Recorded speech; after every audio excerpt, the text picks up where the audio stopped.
Testing. 1 million, 2 million, 3 million. That's working. Okay. I'd like to talk to you about your financial future, and I hope those figures become applicable to all of you as we go along. And I'd like to start by posing a problem for you. And incidentally, I'm just going to talk for a couple of minutes, and we'll do Q&A, because what we want to do is talk about what's on your mind. But I'd like you to think about this for just a second. If, as we walked out of here today, I said I would like to buy 10% of your financial future, I was going to write you a check today, and from this day forth, you were going to give me 10% of everything you earned. How much would you want to charge me for that? I'm going to buy 1/10 of you. And I may take the low bid, incidentally, so be careful what you write down. Well, I think if you thought about that a little while, you can contemplate that for a few minutes. You know, you're going to get a check from me today, and you can do anything you want with the money, but from this day forth, you have to give me 10% of what you earn.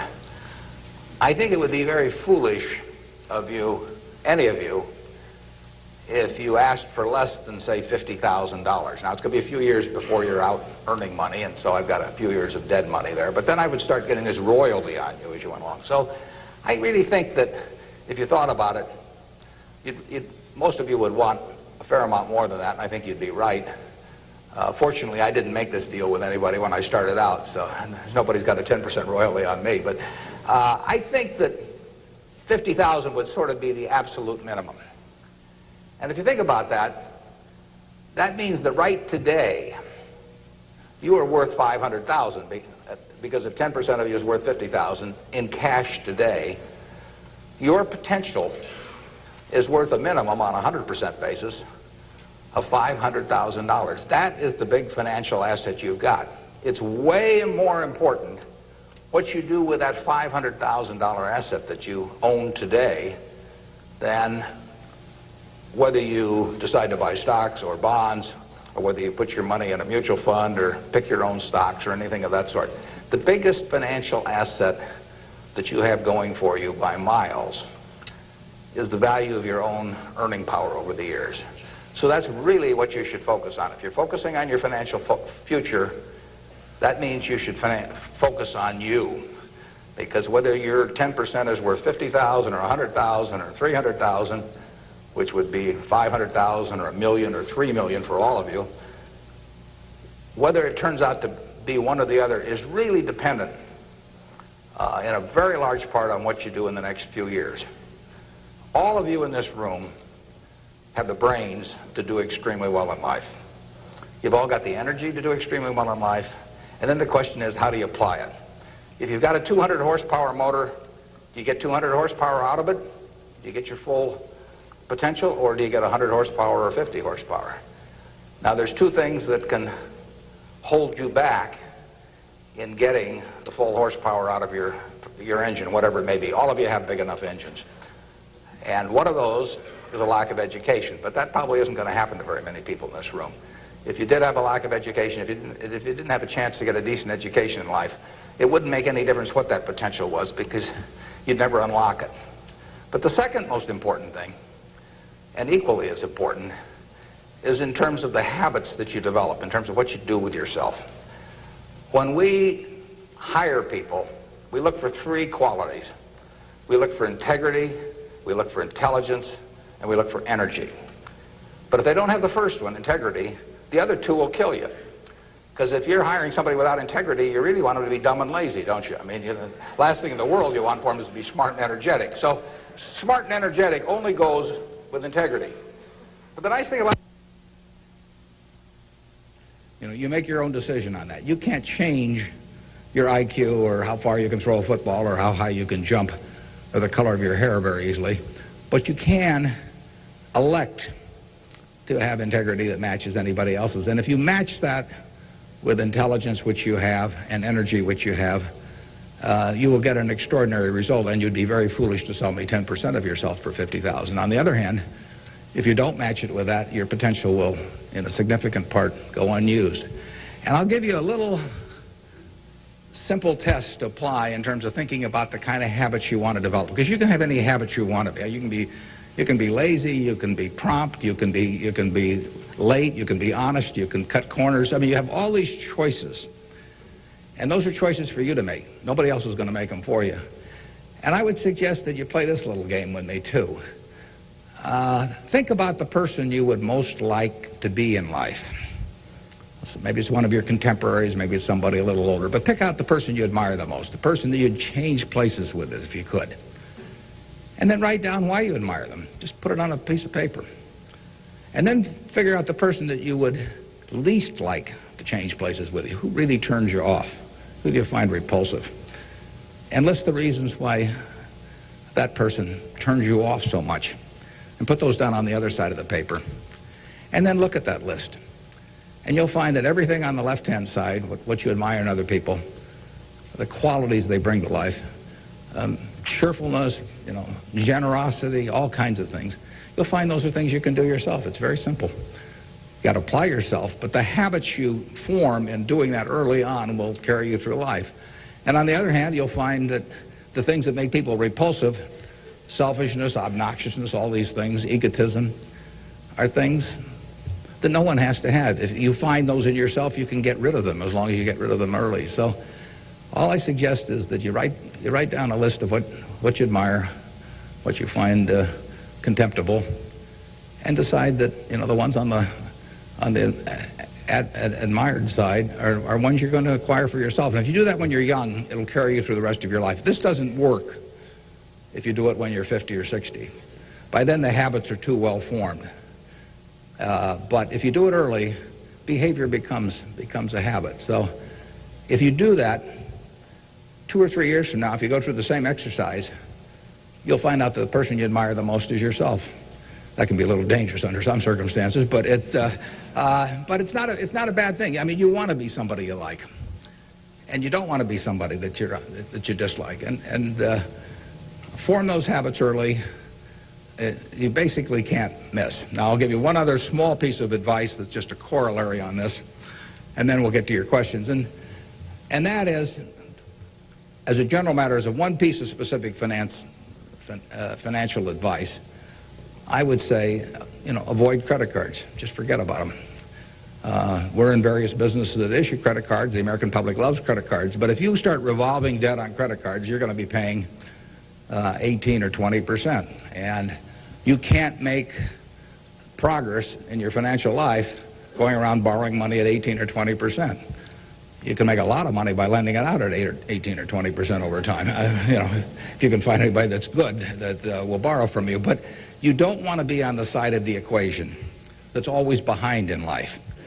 I was lucky. I'd saved about $10,000 by the time I got out of school. That $10,000 was really worth millions I might have earned later on, because after you get a family and everything, the expenses roll in. But those were my tools to work with, but it was only because I was ahead of the game.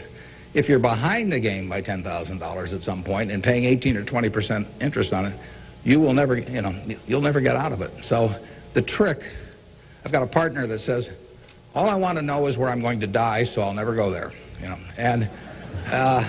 And that's true in financial matters as well. You want to figure out where you don't want to be ahead of time and avoid that. And I get about a dozen letters a day from people who are having terrible problems. And there are two reasons why they have terrible problems. One is a number of them have had health problems of some sort. I mean, they have really been hit by or somebody in their family has been hit by some kind of catastrophic illness. And that is it's a terrible thing to happen to any family. And they run up bills they can't pay, and really only society can solve that one in terms of protecting people against that. That's just plain bad luck. But the other one is from people who run up credit card debt, and they're facing bankruptcy, or they've been through bankruptcy once before, and they owe a whole bunch of money, and they can't even pay the interest, let alone pay any principal. And half of my letters come from people like that, and that problem is avoidable. Catastrophic illness is not, but credit card debt is something you bring on yourself, and it's way better, it's way easier to stay out of trouble than to get out of trouble financially. And I will guarantee you, if you run up big credit card debts, you will be in trouble probably the rest of your life in terms of your financial situation. On the other hand, if you get ahead of the game, even if it's on a very modest scale, so that money is coming in from investing, and people owe you money or equities owe you ownership, you'll be way ahead of the game compared to paying it, always paying your creditors every month. So my advice to you is, if you can't pay for it, don't buy it, and get yourself in a position where you can pay for anything, and then we'll be glad to see you at Borsheim's or the Nebraska Furniture Mart. Now let's have some questions. Do we have a mic out there that people can either go to or that travels around? And I can't necessarily see too well from we're going to have one mic on each side, so just raise your hand and wait for us to come to you. Okay, we have somebody up front who would like a mic. Anything that's on your mind, ask about. Don't be bashful. Yeah, how would you advise people who aren't necessarily going into a career field in which you would make a large base salary, such as like medicine or something like that, maybe performing arts or music? How would you advise us to keep up financially with the rest of the world? Well, it is true that a market system does not pay as well in some activities as might seem appropriate for the importance of those activities to society. Just take teaching, for example. I mean, teaching does not pay well. And what could be more important? I mean, you've got to be as interested in who the teachers of your children are as who your accountant is, or whatever, or who's winning the heavyweight title of the world, or that sort of thing. But it doesn't pay well, and it's a fundamental choice whether you're going to go into something. For many people, it'd be a fundamental choice whether you're going to go into something you love or something to try and make a lot of money. I think that generally it pays to go with what you love. I think that it's very hard to find people when they get to be my age who say that they've loved what they've done all their life and feel it was very worthwhile, but they're terribly sad they made that choice because they didn't make a lot of money. I don't think anybody's ever said that to me, that they wish they'd gone into something else where they were uncomfortable doing it or didn't enjoy it, didn't feel very productive, but made a lot of money. So I don't think you'll find that. So I would go to work. I would go to work in whatever turns you on. It may turn out that it'll be more profitable than you can think, but almost everybody here will make enough money, unless they get some terrible habits along the way, to do reasonably well. And doing reasonably well in this country really is pretty darn good. I mean, it's not necessary to have huge amounts of money in order to enjoy yourself. I enjoyed myself when I had my $10,000, and I live in the same house that I lived in when I had about that. I bought it 41 years ago. I liked the house then. I like the house now. I mean, if you think about it, if you have a reasonable job, you'll be eating at McDonald's and I'll be eating at McDonald's. So we're at a push on food. I mean, in fact, I hope it's Dairy Queen, actually, and and if you come to Dairy Queen, you'll see me. And you can order anything on the menu I can order, and we both can afford it. You'll wear the same clothes I wear. I'll pay more for my suits, but as soon as I put them on, they look cheap on me. So we'll look about the same. We'll both live in the same kind of houses. I live in that house from 41 years ago, and it's warm in winter, and it's cool in summer, and it's comfortable. And you'll live in a house that's similar. And what difference does it make if you have 50 more rooms or guest houses or all that? It'll probably just bring you problems. I mean, you have to worry about the greenskeeper or something when you get through. So I have been in the houses of people where the houses are worth probably 200 times what my house is worth, and I would not be any happier in those houses at all. In fact, I'd be less happy. I just have one more thing to worry about, and dozens of people around the place, and people quitting, and people stealing from you, and all kinds of things. To hell with it. We'll drive the same kind of car. In fact, you'll probably drive a better car. I drive a car that's about 8 years old. I don't know what it's worth now, but it gets me around fine. I mean, I'm perfectly happy. We'll watch the same television. We'll work on the same computer pretty much. The only difference will be how we travel long distances. You know, I will fly in a plane that's more comfortable than flying Southwest Airlines or something, which I've got nothing against. But that's the one real big difference. And other than that, I do what I like every day. I hope you'll do what you like every day to do. And I work with nice people. I hope you work with nice people. And there's 24 hours in the day, and those are where the hours go. So great wealth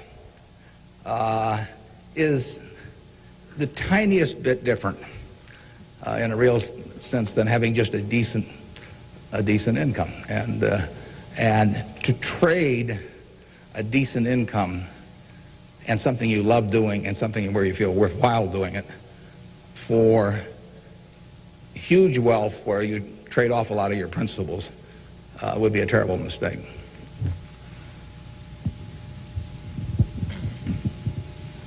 Would you acknowledge your success more on yourself or from the help and teachings of others? Well, I was very lucky in life. If you tell me who your heroes are, I will make a pretty good prediction about what you're going to do. And I had the right heroes. I was very lucky in life, and my heroes never let me down. And started with my dad, and then I had others in business, and so I have had great teachers. Some formal teachers, some that were just informal teachers by instinct or example. And if I hadn't had those, you know, my life, I'm sure, would have been very different. If I'd been born anyplace else. When I was born in 1930, and at the time, 1 out of 50 births in the world were in the United States. So I came in against 50-to-1 odds against being born in the United States. I would have been a disaster, you know, if I'd been born in Afghanistan or Peru or someplace. I mean, I was extraordinary. I won the lottery the day I was born, you know, by being born in this country. So have you. I mean, the odds were probably 40-to-1 against you being born in this country, and they were 5 times more likely to have been born in China, or 6 times, or 4 or 5 times more likely to have been born in India or some other place where it would not have been as easy to exploit the full potential of your talent. So we've all won the lottery in that respect, and that's just plain luck. I mean, and I was lucky to be born at this time. I mean, capital allocation is something that pays off extremely well in this society now, but it doesn't pay off in other societies, and it didn't pay off, you know, many years ago. My friend Bill Gates says that if I had been born a few thousand years ago, I'd have been some animal's lunch. You know, I can't run very fast, and I can't climb trees, and, you know, I just happen, those are talents. Nobody asked me to climb trees now, but there was a time when it might have been important. And incidentally, Bill would have been some animal's breakfast. I mean, he can't run so fast either. But in any event, you know, we are lucky. I mean, just imagine being born a couple hundred years ago with exactly the same talents and how far they would have taken you then. You know, the average person today lives so much better than the richest person lived 100 or 150 years ago. So I'm lucky in that respect. I'm lucky to be born of terrific parents. I was lucky to be raised in Omaha in a great public school system. I got a start here in the first 8 grades that gave me a foundation that later, when I went off the track a few times, carried me through, because I had a terrific grade school education right here in Omaha at Rose Hill. And one of the reasons I had it, incidentally, is kind of unfortunate, but I had that great education in part because women were being enormously discriminated against. And so a woman at that time could be a teacher, she could be a secretary, she could be a nurse, you know, and that was about it. So you had half the talent pool in the United States limited to just a few jobs. So you had an abundance of talent in those activities like nursing or teaching, because that talent with males was spread across every form of work activity there was, but with women it was concentrated in a few areas, and that benefited me. It's kind of sad because it didn't benefit those teachers, but I was very lucky, and I've really been that way all my life. And what I do is important as, you know, what a good teacher does or a good nurse does or something of the sort. You know, I think that's quite questionable. It pays off enormously well in a market economy like the United States, and but that's an accident. It didn't have anything to do with any innate ability of mine.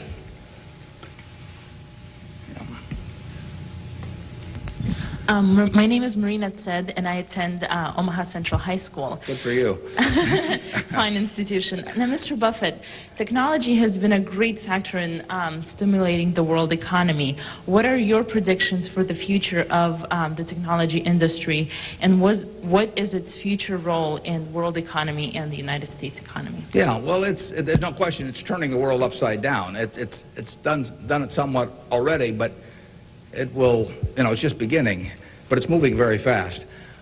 I met Gates on July 15th, 1991. I was out there for a 4th of July celebration with a friend and who subsequently died, Meg Greenfield of the Washington Post, and she took us down to visit the Gates family. And he tried to educate me about high tech. And he'd had better luck with chimpanzees. I mean, I was really a disaster. But he's a good teacher. But one thing he told me was that at the time, he said, you've got this model in your head of the world, and your model has time and distance as very limiting factors. And he said, they aren't limiting factors anymore. He said, the cost of talking to somebody around the world or getting your message in front of somebody or publishing, he said, it's going to be zero, or so close to zero it doesn't make any difference. And, that was revolutionary. But it's happening already in a very, very big way. And it's just, 8 years later, and it's exploding. So high-tech information technology, whatever you want to call it, is changing the world, and it's going to change it in a very, very big way. And it'll change, that's one of the things I think about in businesses we buy. We announced the purchase yesterday of a furniture retailer in Boston, in the Boston area. And, I think to myself, what effect does this new world have in terms of the internet on furniture retailing? You have to think about questions like that.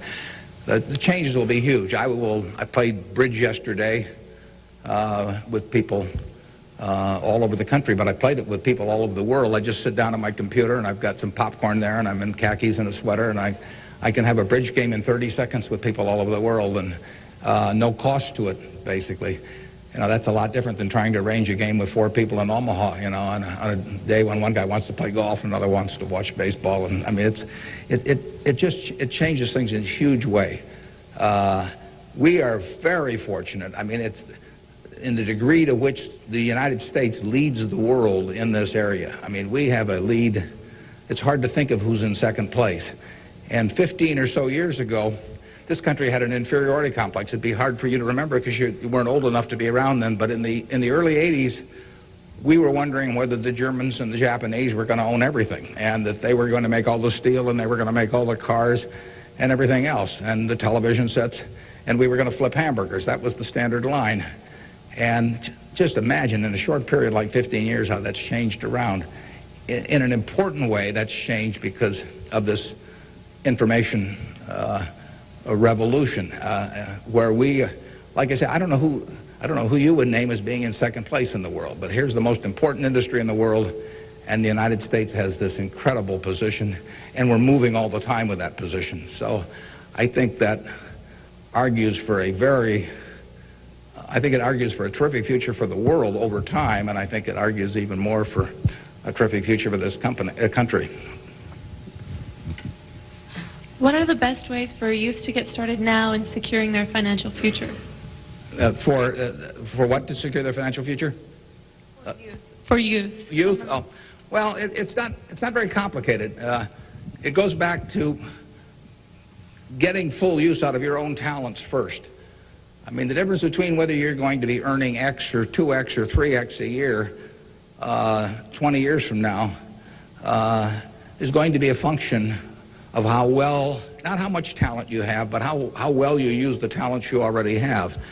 And so that is your best financial future is your own ability and your a capacity to use those abilities to their potential. And that can't be taken away from you. They can't even tax it. Most things, if you own a piece of real estate, if they double the taxes, they double the taxes, and that changes your ownership in the property, because now, in effect, the taxing authorities own more of it because they've got a greater command on the revenue stream. The same thing about almost any asset you have. But they don't tax what's in your head, and they don't tax your ability to start performing when you get to work in the morning and finish in the evening to your potential.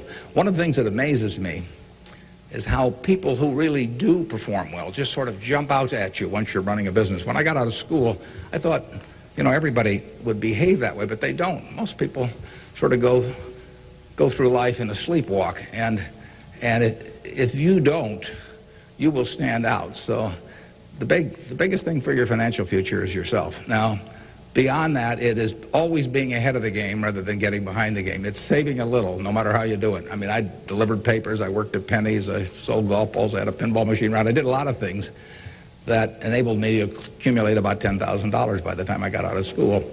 10,000 doesn't go as far now as it did then, but having anything so that you're ahead of the game and not getting behind the game is enormously important. I mean, just, if you're going to run a 100-yard dash against a bunch of people in life, if you can figure it out so that when the gun goes off, you're 10 or 15 yards ahead instead of 10 or 15 yards behind, it's going to make an enormous difference in how that race comes out. So having some net resources doesn't make much difference whether they're in stocks or bonds, in my view, but and not having debt when that gun goes off when you get out of school is a huge plus over being behind the game. And it may come from delivering a paper out in the morning, it may come from part-time work someplace, but put aside a few dollars for yourself so that when the time comes and you enter the workforce, you're ahead of the game and not behind. And then once you get there, don't get behind by buying a whole lot of things that you figure you're going to pay for someday while you're paying 20% interest in between. Students, if you could please say your name and school when you ask a question. Yeah, it's hard for me to see even where the microphone is, but I can.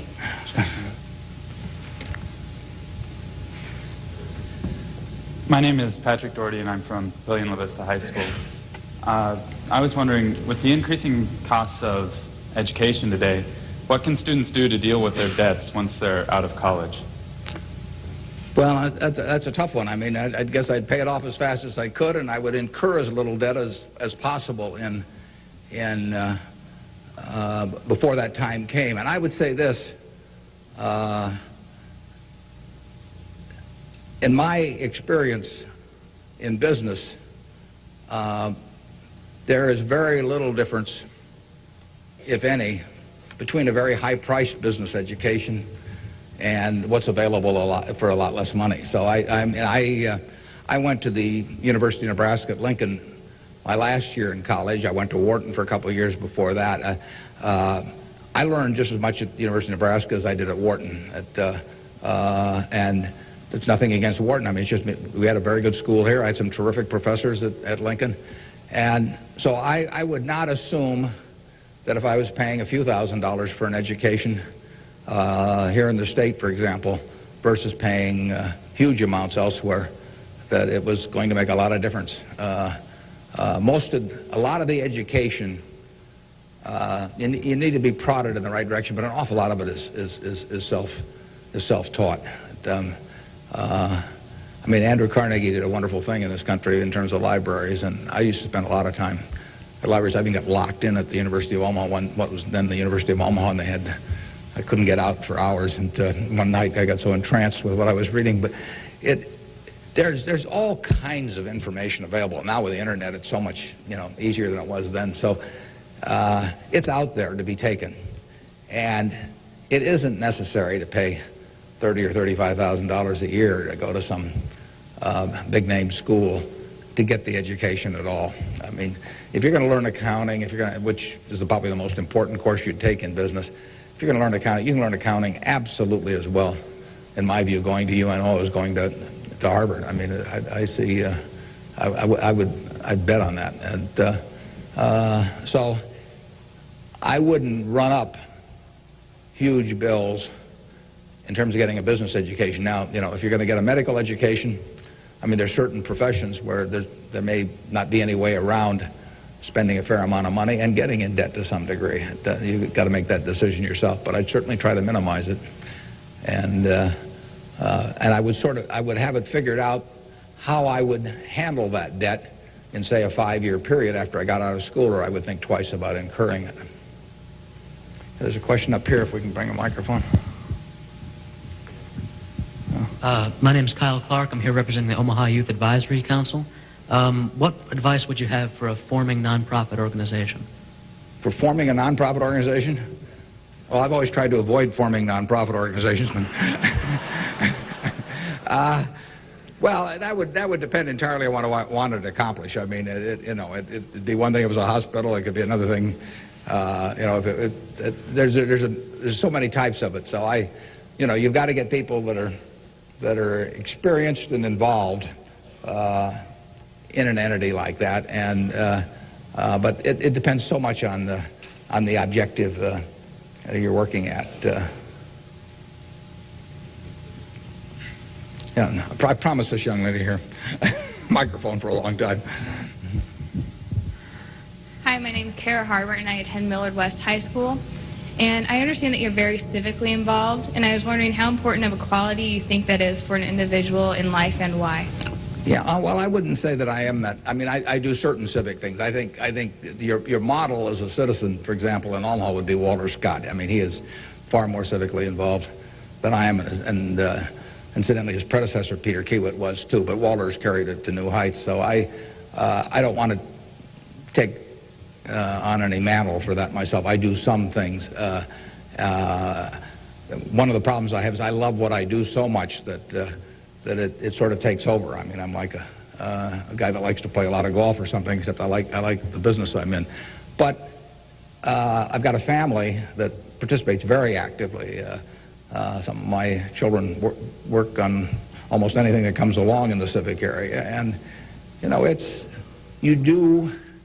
in the end, people do what they want to do to quite a degree. And I think I've never talked to anybody that enjoyed working in civic activities that didn't feel where it was very worthwhile after they've done it. I mean, they've built something, and participating in building something is always a lot of fun. And actually, you can have a good time. We have this golf tournament, for example, in September, and we raised some money for civic things, but everybody has a good time, so nobody's paying any price by doing it. I'm having a good time. The people who come are having a good time, and we get to show Omaha off to people.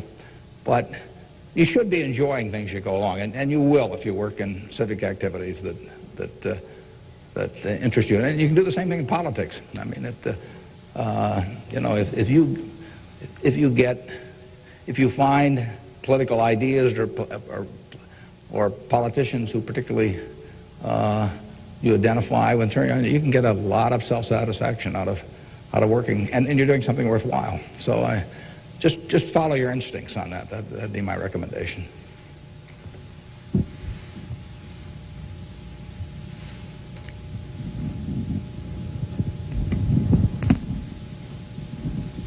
Hi, my name is Jeremy Graham from Millard South High School.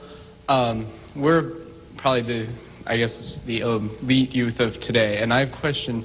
What do you see as the biggest economic problem facing the youth of today going into the future? Yeah, I don't think that you're going to have enormous economic problems. I think you will live in a society where the average person lives better by a significant margin than the average one of a generation earlier or 2 generations earlier. That's been the history of this country. It's a marvelous country that way. I mean, when you think of it, we have 4.5% of the world's population, and what's been accomplished here is incredible. 53% of the value of corporations that are publicly traded in the world exists in the United States with 4.5% of the population. This country always has done well. They say in stocks that you should buy stock in a business that's so good that even an idiot can run it, because sooner or later one will. And that's not terrible advice. Well, that seems to have been sort of the history of this country from time to time. I mean, we've had all these problems that have come along. If you look back on the last 100 years and list all the problems this country's run into, you can make a very long list. And a lot of people who focused on those problems at the time have missed the bigger picture. And the bigger picture is that every generation lives better than the one before it. And that's because of savings, because savings enable people to create new tools to do better things as they go along. And it's also due to an environment that lets people realize their potential to a greater degree than most other environments in the world. It's far from perfect. I mean, it's sad how far it is from perfect. But it is better than anything else around. I mean, in this country, you don't have some commissar or something running a big business in this country. You've got a guy like Jack Welch, and a fellow like Jack Welch makes a difference of night and day in terms of the productivity of that business over a period of decades. And productivity is what causes the standard of living to rise. So a system that throws up the Jack Welches of the world to run businesses is going to have an enormous advantage over a society that does it by heredity or that does it by government edict. And we're closer to that society that I've described than any other country, and it's led to great things, and it will continue to lead to great things. So I think you've got the best future. You don't face a war, and you've got a better future in terms of achieving material rewards than any generation in history. So I wish I could trade you places. I might get taken up on that by a few of you, though.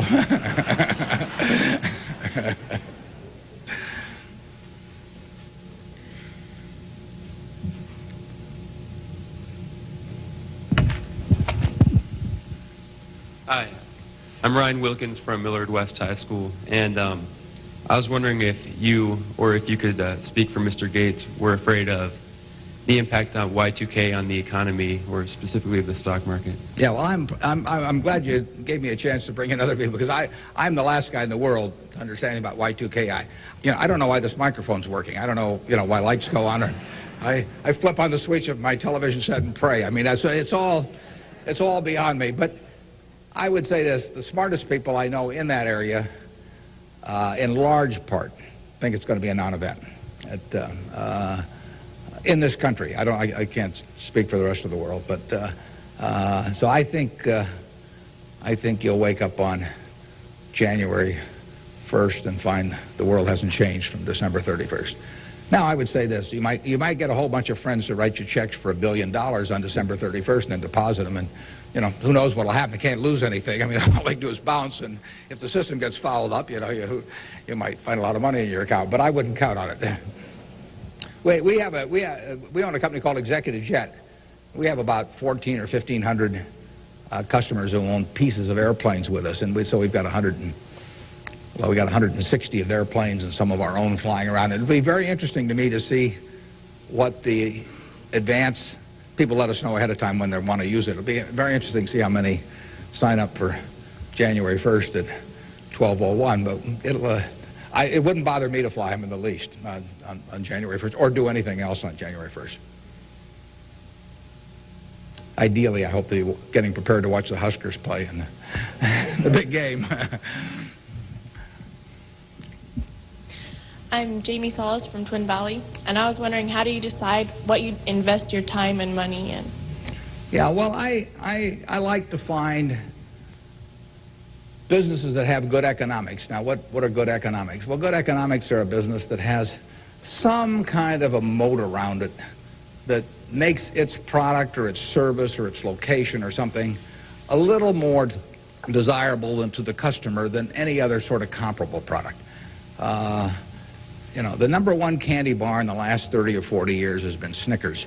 People don't fool around with different candy bars. They fool around with different length dresses. They fool around, with all kinds of things. But they don't fool around with candy bars because they figure, they're going to go in and lay out 50 cents or whatever it is and put it in their mouth. And they're not going to, for 50 cents and putting it in your mouth, I mean, you're not going to say, I'll lay out 45 cents and put something else in my mouth. So you find that very stable. And we like businesses that we think we can figure out where they're going to be in 10 or 15 years. I don't know where the information technology businesses are going to be in 10 or 15 years. I know where Snickers bars are going to be in 10 or 15 years. They're going to be selling just about the way they do now. I know where Wrigley's gum is going to be in 10 or 15 years. There's not going to be a lot of innovation in chewing gum. The internet's not going to cause people to quit chewing gum either. Gates may think so, but I don't think so. But it's predictability regarding the sustainability of a competitive advantage, something special about a product. So we look for those kind of products, and then we look for people that are running the business that are honest and able. And, you know, it's easier to find people that are honest and able than it is to find businesses that are going to stay wonderful for a long period of time. There are a lot of businesses that looked like they were going to stay wonderful that really evaporated over time. But that's what we're looking for. And the nice thing about it is we don't have to find very many. If we find one a year, that's terrific. Because you don't need 100 or 1,000 great investment ideas to do well. You need a couple. And the discipline is the most important thing. We don't need brain power. We need discipline. You don't need 150 IQ to do what I do. Thank God. You know, you don't need 140. You don't need 135. You may need 115 or something like that. But you do need discipline.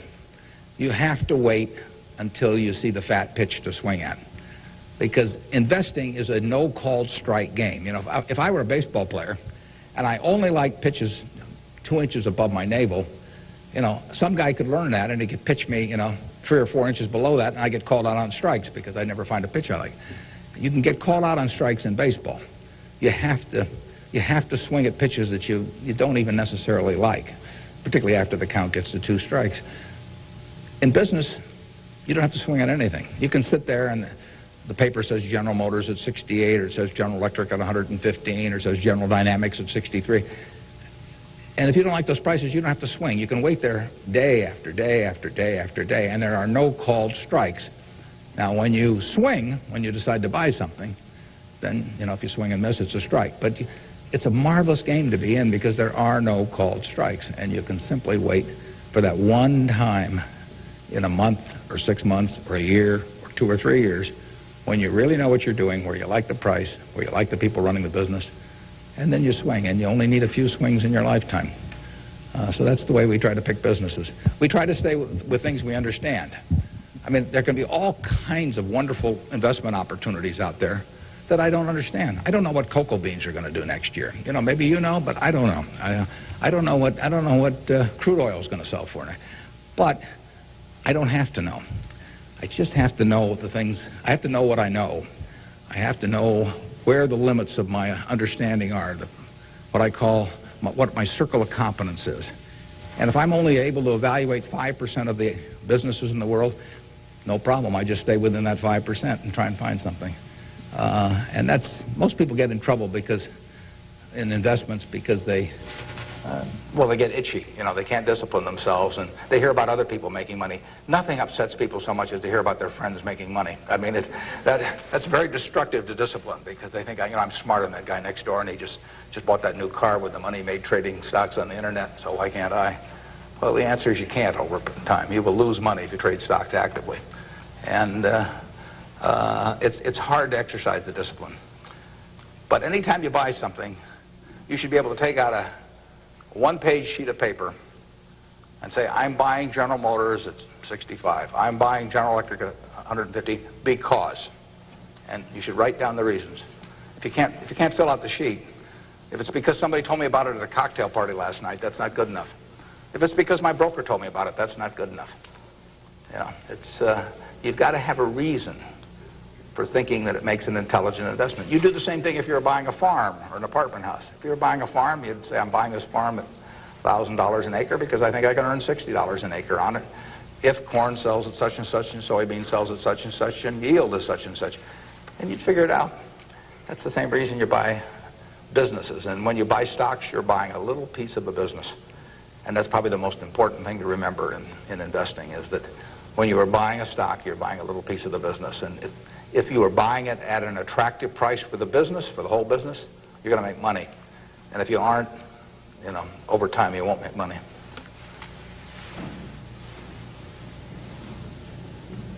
Hi, my name is Cliff McAvoy from Elkhorn Mount Michael. Reverend Jesse Jackson talked to us earlier. He seemed to believe that the moral standards of today's society will eventually affect us in business. How do you feel this will affect us as youth growing up in the United States? He said the moral standards will affect us how? Like moral decay in society today.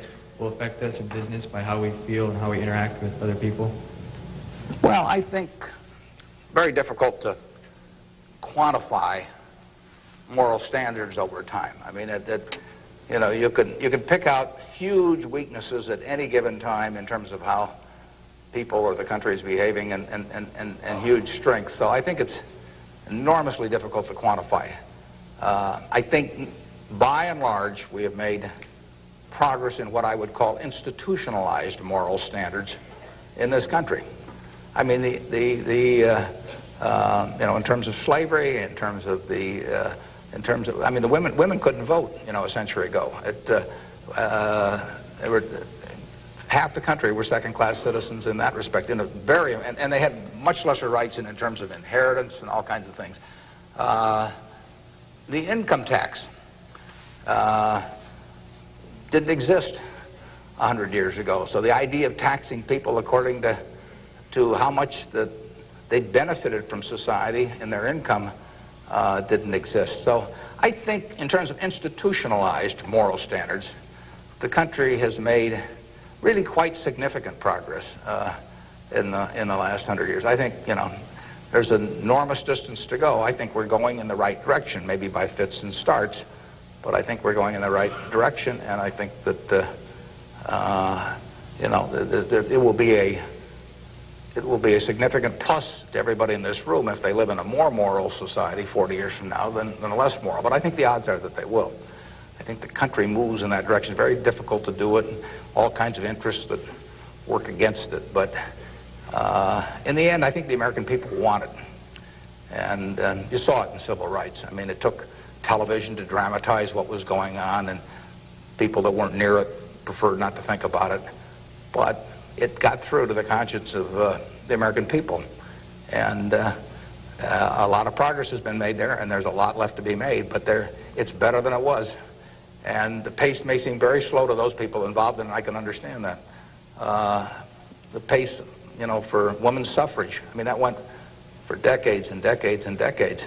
Women couldn't be on a jury. I was reading the trial of Clarence Darrow, which took place in California in about 10 or 11. You know, there were no women on the jury. The woman wasn't allowed to be on a jury. They weren't citizens in that sense. So it's the moral behavior of the country has, in my view, improved, but you know, and it'll continue to improve, and I hope you all in this room do your part to help it improve.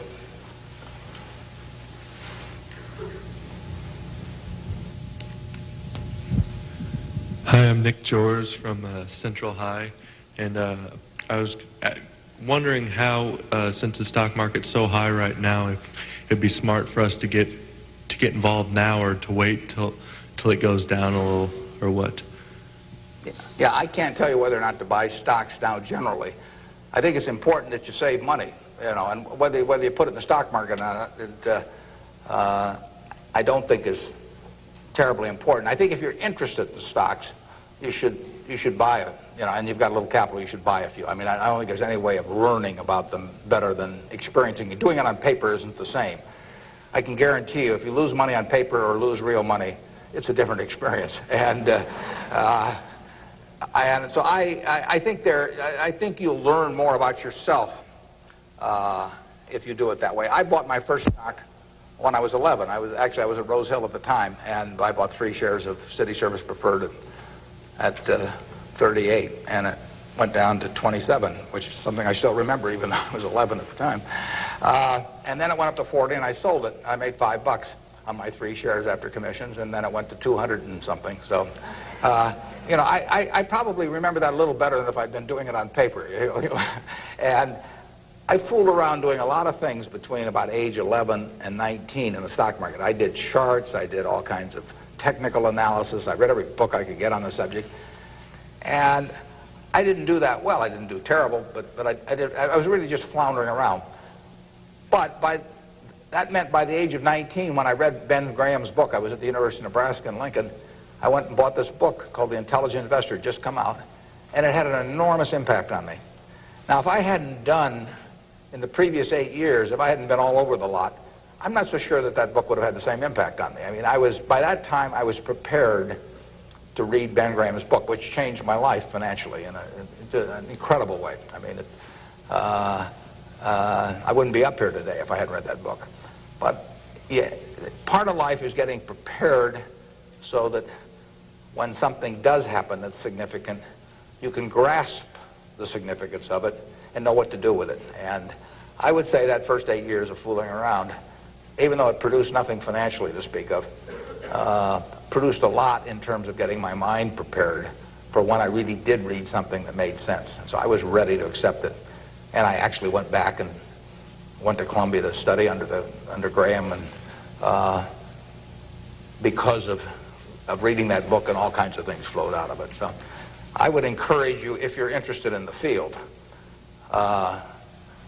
to do a few things. I'd still try and make them as intelligent as possible. I would try to stick with businesses I thought I understood. I'd still get out that sheet of paper, and I'd write, I'm doing this because, and just test my reasoning. And then I'd go back and read it a year later and see whether what you thought would be true turned out to be true. So I would always check myself. I believe in grading myself on everything. You know, doctors have postmortems, and they do it because they learn from postmortems.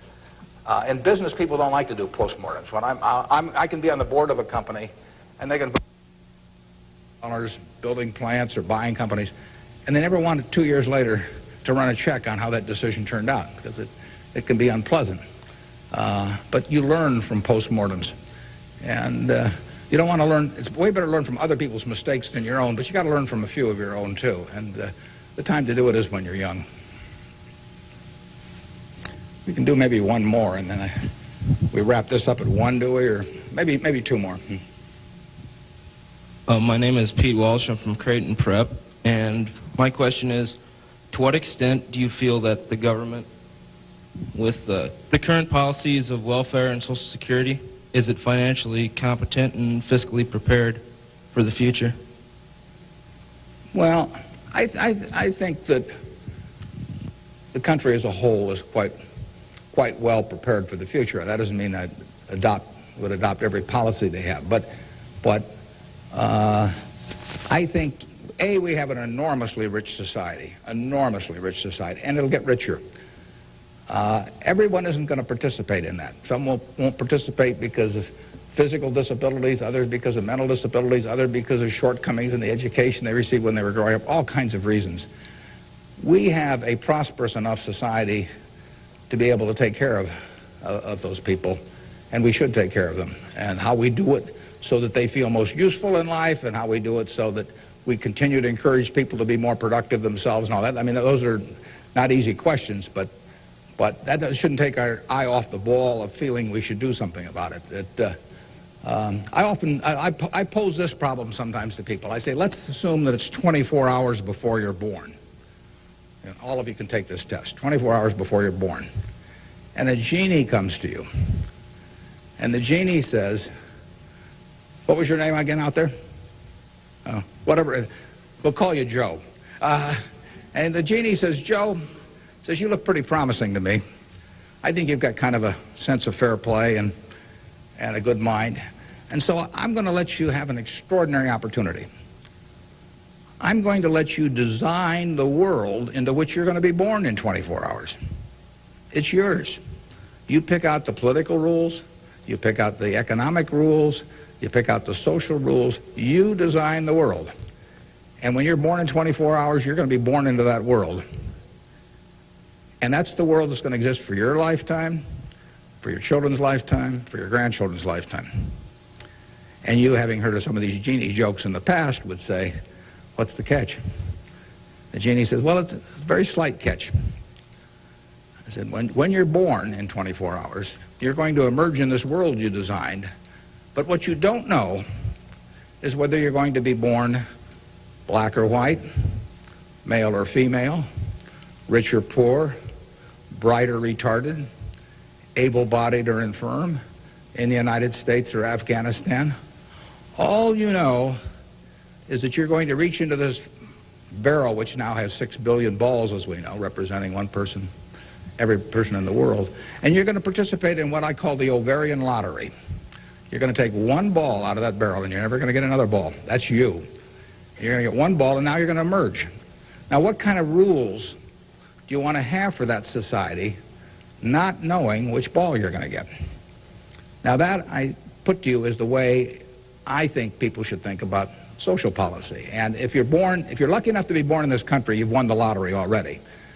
But we should have a system, in my view, that encourages the Jack Welches and the Bill Gateses and all of that to work far beyond the time when it has any economic significance to them. We want people commanding those resources who are extremely able at commanding them. That's how the standard of living moves forward. So we should want, Tom Osborne coaching in Nebraska. We should want Bill Gates designing software, and we don't want to mix up those two. We don't want to get Bill coaching in Nebraska. So you want a system that gets people to their potential and puts them in the position where they can do the most good for society. But you also want a system for the people who get the wrong ball. I mean, somebody's going to get the ball, that says 80 IQ. Somebody's going to get the ball that says this disease or that disease early in life that cripples them. And we've got a rich enough society that we can take care of those people. And I think that, to get back to your question, I think that this society will move more and more in that direction. It has the capability of moving more and more in that direction as our resources and our output increases. And I think that it has the will to do that in a general way, although, like I say, there have always been lots of fits and starts. So there is no shortage in the United States of resources. There's no shortage of output. You have to have a system that encourages people to behave to the limit of their abilities and puts them in the right place. But then you have to make sure that everybody gets taken care of, too. Now, we can do one more, and then we'll break. I'll let the fellow with the microphone, or woman here, make the decision. Hi, my name is Ben Gold. I go to Brown Talbot. And I wanted to know, how do you think the media affects the world economically today? Well, it's a small question. Well, what it obviously does, simply because it's moved so far technologically, is it's brought it together in a big way. I mean, I was over in China a few years ago, and I was right after the time of the women's conference in Beijing, and I was reading the Chinese coverage of that conference, and of course it had nothing to do with what was taking place, but the internet was coming in, and you can access the Washington Post or the New York Times or anything. I get the Washington Post at 9:30 here at night. In effect, I never could get it the next day through physical delivery, but by electronic delivery I can read it. Probably earlier than most of the people in Washington are reading it. So the ability to communicate and the degree to which the world can have awareness of what's going on every place in the world is just, it's been a quantum leap. And, that will have, there are a lot of things that come out of that. And net, they're a plus over time. But the ability of information to be available to everyone worldwide almost instantaneously, it can be huge advances in things like medicine, for example, just to pick one.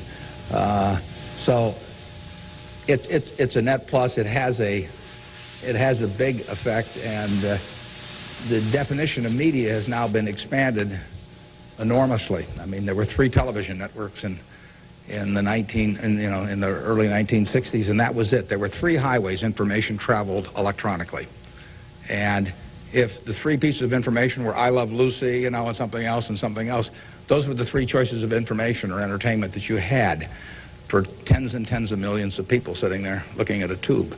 Now it's unlimited, and that's only, 3 or so decades. So it's just exploded, and it'll continue to explode. And net, I think it's a plus. And I think it's 1 o'clock. I want to thank you all. I wish you well. You're going to do terrific. Thanks.